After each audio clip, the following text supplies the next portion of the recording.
అందరికీ నమస్కారం. పుంగునూరు పుడింగీలు పెద్దిరెడ్డి రామచంద్రారెడ్డి, వాళ్ళ కొడుకు పెద్దిరెడ్డి మిథున్ రెడ్డి, వాళ్ళకి సొంత నియోజకవర్గంలో అడుగు పెట్టడానికి అక్కడ ఉన్నటువంటి ప్రజలు చీకొడుతున్నారు వాళ్ళని. ఎందుకయ్యా అంటే వాళ్ళు చేసినటువంటి దౌర్జన్యాలు, వాళ్ళు చేసినటువంటి భూదోపిడీలు, వాళ్ళు చేసినటువంటి అరాచకాలకి ఇవాళ అక్కడ ఉన్నటువంటి ప్రజలు వాళ్ళని చీకొడుతుంటే దాని మీద తెలుగుదేశం పార్టీ మీద నెపం వేస్తున్నారు.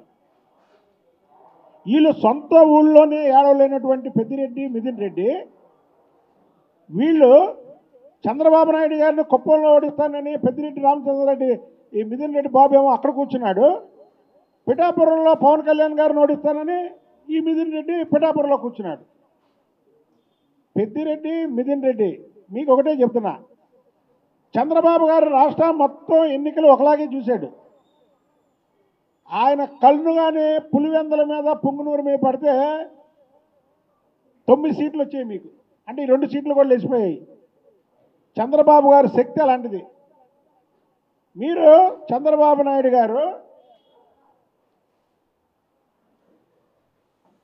పుంగనూరులో మీ నియోజకవర్గంలో అంగళ్ళపల్లిలో ఆయన వచ్చిన రోజు రౌడీ మోకలతో మీరు ఇలా దాడి చేపించారు,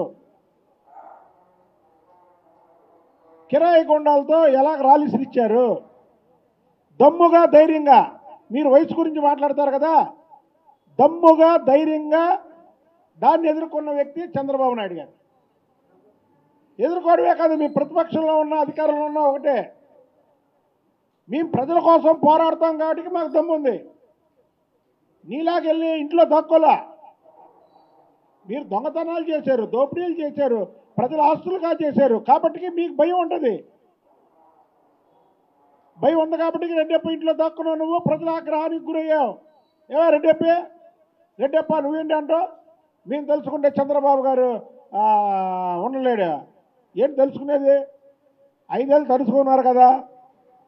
మేము తెలుసుకుంటే మీరు ఉండలేరు, కానీ మేము తలుచుకోము. అది కూడా చెప్తున్నాం, మీకు హామీ ఇస్తున్నా. మాదా సిద్ధాంతం కాదు. ఏంటి మీరు తెలుసుకునేది? ఎన్నిసార్లు తెలుసుకుంటారు మీరు? అసలు ఈ పెద్దిరెడ్డి కుటుంబం అరాచకాలు అంతా ఇంత కాదు. పెద్దిరెడ్డి మిథున్ రెడ్డి తూర్పుగోదావరి జిల్లా మీద కన్నేసి అక్కడ ఉన్నటువంటి గనులు ఏవైతే ఉన్నాయో ఎన్నో సంవత్సరాలు బట్టి గనులు లీజుకు నడుపుతున్నటువంటి వాళ్ళని బెదిరించి అందులో సగం గనులు వీళ్ళ సొంత మనుషుల పేరు మీద రాయించాడు. అలాగే పిఎల్ఆర్ ప్రాజెక్టు పేరుతో పాలేపల్లెంలో క్రషర్ ఏర్పాటు చేసి న్యాయబద్ధంగా నడుపుకుంటున్నటువంటి వ్యాపారులు ఎవరున్నారో వాళ్ళందరినీ బెదిరించి నయా పైసా చెల్లించకుండా ముడిరాయి తెచ్చుకొని పాలేపల్లెంలో క్రషర్లో దాన్ని కంకరగా మార్చి 100 కోట్లు దోచుకున్నాడు ఈ మిథున్ రెడ్డి. అసలు మీకు డబ్బు మీద ఎందుకే ఆశ? జగన్మోహన్ రెడ్డికి మీకు ఏం చేసుకుంటారాయా? అదేంటంటే ఈ రాష్ట్రంలో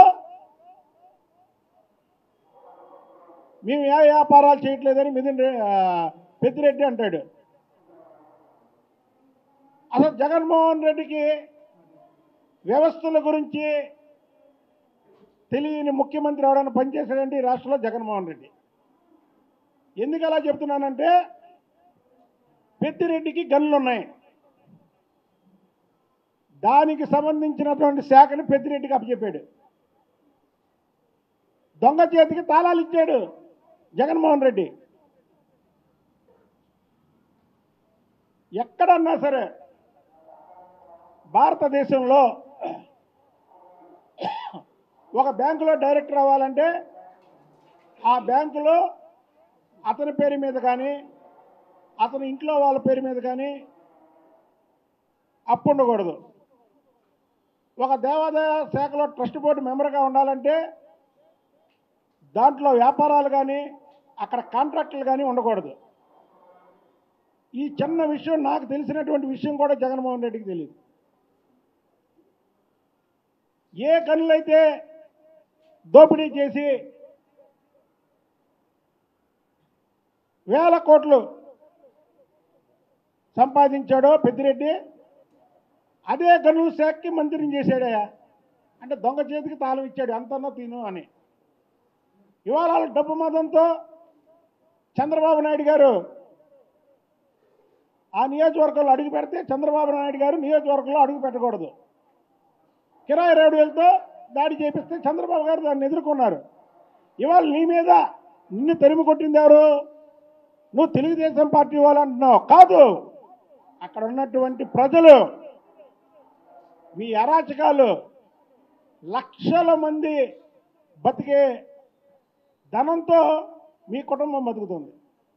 మీ దగ్గర ఉన్నటువంటి డబ్బు కొన్ని లక్షల మంది బతకగలరు జీవితాంతం. మీకెందుకే అంత డబ్బు? అంత డబ్బు మీద ఆశ ఏంటి? నీ డబ్బు మదంతో అబ్బా కొడుకులు, ఒకడేమో కుప్పల్లో ఉంటావా, కుప్పల్లో ఉండి ఓటికి 10,000 ఇచ్చి చంద్రబాబు గారిని ఓడిస్తా అని అంటావా? ఇంకొకడు కొడుకేమో పిఠాపురంలో పవన్ కళ్యాణ్ గారిని ఓడిస్తానని అక్కడ 10,000. వీళ్ళకి డబ్బు మదంతో జగన్మోహన్ రెడ్డి ముఖ్యమంత్రిగా ఉన్నంతసేపు కూడా ఈ రాష్ట్రాన్ని ఒక చిత్తూరు జిల్లాలోనే కాకుండా అన్ని జిల్లాల్లో ఉన్నటువంటి గనులు వీళ్ళు సొంతంగా ఎవరైనా నిజాయితీగా వ్యాపారం చేసుకున్నా ఆ వ్యాపారంలో సగభాగం రాయించుకున్నారు. పెట్టండి కంప్లైంట్స్. ఎవరెవరి దగ్గర ఏమేమి రాయించుకున్నారో వాళ్ళందరూ ముందుకు రండి. మేమన్నాం, ఎవరి ఆస్తులు వాళ్ళకి ఇప్పిస్తాం. ఇది తెలుగుదేశం ప్రభుత్వం, కూటమి ప్రభుత్వం, ప్రజాప్రభుత్వం, ప్రజల తరపునే ఉంటాం మేము. ఈ అబ్బా కొడుకుల్లాగా దోచుకోవడానికి లేరు ఎవరు. వీళ్ళకి డబ్బు మదం ఎక్కి కొట్టుకొని చంద్రబాబు గారిని ఓడిస్తారని ఒకడు, పవన్ కళ్యాణ్ గారిని ఓడిస్తారని ఒకడు. నిన్న చూశారు, అక్కడ తెలుగుదేశం పార్టీ కార్యకర్తలు వచ్చారు అంటున్నారు. మరి మీ పార్టీ కార్యకర్తలు ఏమయ్యారు? మీ పార్టీ కార్యకర్తలు ఏమయ్యారు? వాళ్ళని అడ్డం పెట్టుకొని మీరు దోచుకున్నారు కాబట్టి మీకు ఒక్కడు కూడా సానుభూతి ప్రదర్శించడానికి రాలా. మీకు ఇప్పటికైనా తెలిసిందా మీ విలువేంటో ప్రజల దగ్గర? అరే, సొంత నియోజకవర్గంలో అడుగు పెట్టలేని దుస్థితికి ఈ బాబు కొడుకులు వచ్చారంటే వీళ్ళు ఎన్ని అరాచకాలు చేశారు.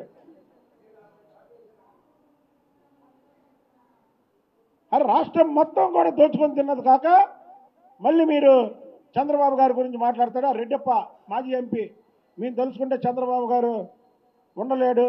ఏంటి తెలుసుకునేది? ఆయన ఇంటికి కూడా పీకలేకపోయారు కదా ప్రతిపక్షంలో మీరు. ఆయన ఇంటికి పీకలేకపోయారు కదా. అక్రమ కేసులో జైల్లో పెడితే ప్రపంచం మొత్తం ఎలాగా ఆయన గురించి ముందుకు వచ్చారో చూశారు కదా. ఎన్నికలప్పుడు చూశారు కదా. ప్రపంచం మొత్తం ఇక్కడికి వచ్చి ఓట్లు వేయడం చూశారు కదా. అది చంద్రబాబు నాయుడు గారు లెవెల్. చంద్రబాబు నాయుడు గారిని రెడ్డప్పను ఈ అబ్బా కొడుకులు ఏం చేయలేరు. మీరు ఇప్పటికైనా సరే ఎక్కడ మైనింగ్లు దోచుకున్నారో ఆ దోచుకున్న వాళ్ళు కేసులు పెట్టకుండా మీరు వాళ్ళకి తిరిగి ఇచ్చేయండి. అలాగే పొంగనూరులో మీరు దోచుకున్నవి మీరు వాళ్ళకి తిరిగి ఇచ్చేయండి.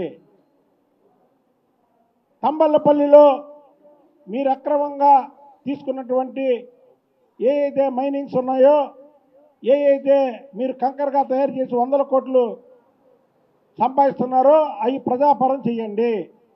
అవి చేసే వరకు కూడా మీ పొంగనూరు ప్రజలు, తెలుగుదేశం కార్యకర్తలను మీరు అబద్ధం ఆడుతున్నారు.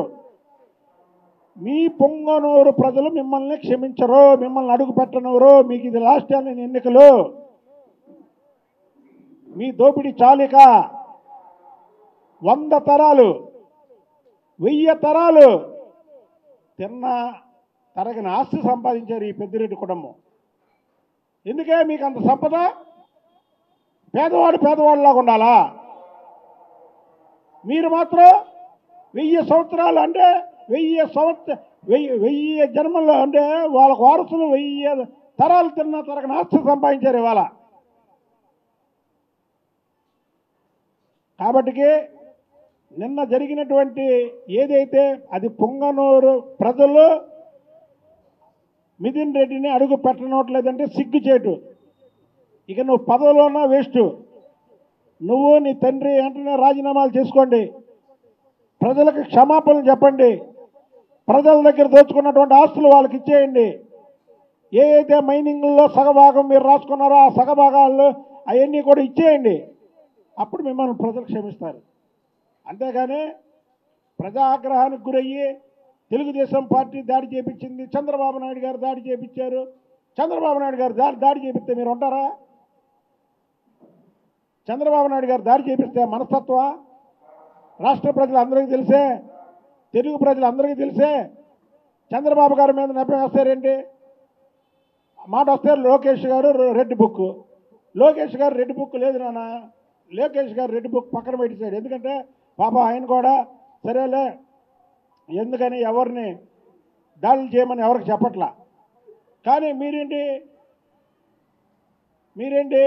లోకేష్ గారు రెడ్ బుక్, ఇంకా లోకేష్ గారు రెడ్ బుక్. ఆయన రెడ్ బుక్ చూపిస్తేనే మీరు భయపడుతున్నారే. నిజంగా ఆయన రెడ్ బుక్ ఓపెన్ చేస్తే మీరు ఉండగలరా? రెడ్ బుక్ చూపిస్తేనే మీరు గడగడలాడుతున్నారు. రెడ్ బుక్ ఓపెన్ చేస్తే ఉండగలరా మీరు ఈ రాష్ట్రంలో? కాబట్టి చంద్రబాబు గారి మీద, చంద్రబాబు గారి కుటుంబం మీద నెపం వేయకుండా మీరు దోచుకున్న ఆస్తులు ప్రజాపరం చేయండి. మీకు పొంగనూరు ప్రజలే మిమ్మల్ని అడుగు పెట్టనట్లేదంటే మిమ్మల్ని ప్రజలు అసహించుకున్నారు, పొంగనూరు ప్రజలు. కాబట్టి నీ తండ్రి కొడుకులకు ఉన్నటువంటి ఎంపీ ఎమ్మెల్యే పదవుల్ని రాజీనామా చేసి ప్రశాంతంగా పొంగనూరు ప్రజల మధ్య ఉండాలంటే వాళ్ళ ఆస్తులు వాళ్ళకి అప్పచెప్పి ఉండండి. ఇది మీకు ఇచ్చే సలహా అని తెలియజేస్తాను.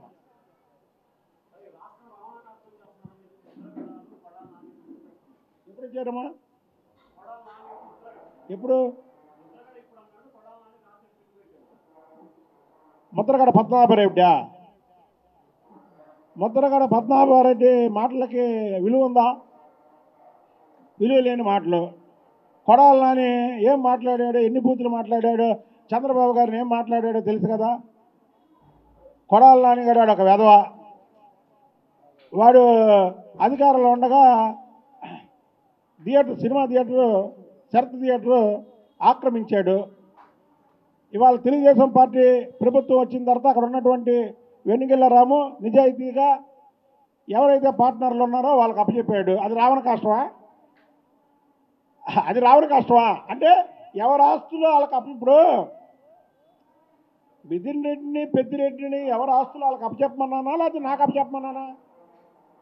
నాకు అప్పచెప్పమంటే రావణ కష్టం అయింది. ఎవరు దోచుకున్నారో వాళ్ళకి అప్పచెప్తే రావణ కష్టం అయింది. వీడు కొడాలని, వంశీ వీళ్ళందరూ పిల్లులు.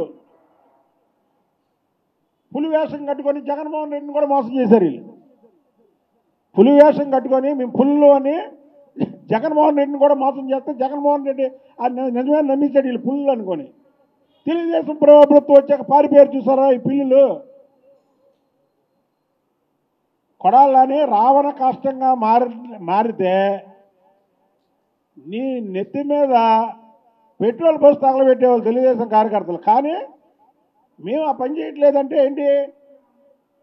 ఇది రామరాజ్యం, మీరు నడిపింది రావణ రాజ్యం. మీరు చేసింది రావణ కష్టం, మేము చేసేది రాముడి పరిపాలన. ఇక నుంచైనా నోరు మూసుకో. నువ్వు పిచ్చి వాగులు అయితే 4 కోస్తాం ఏంటనుకుంటున్నారు?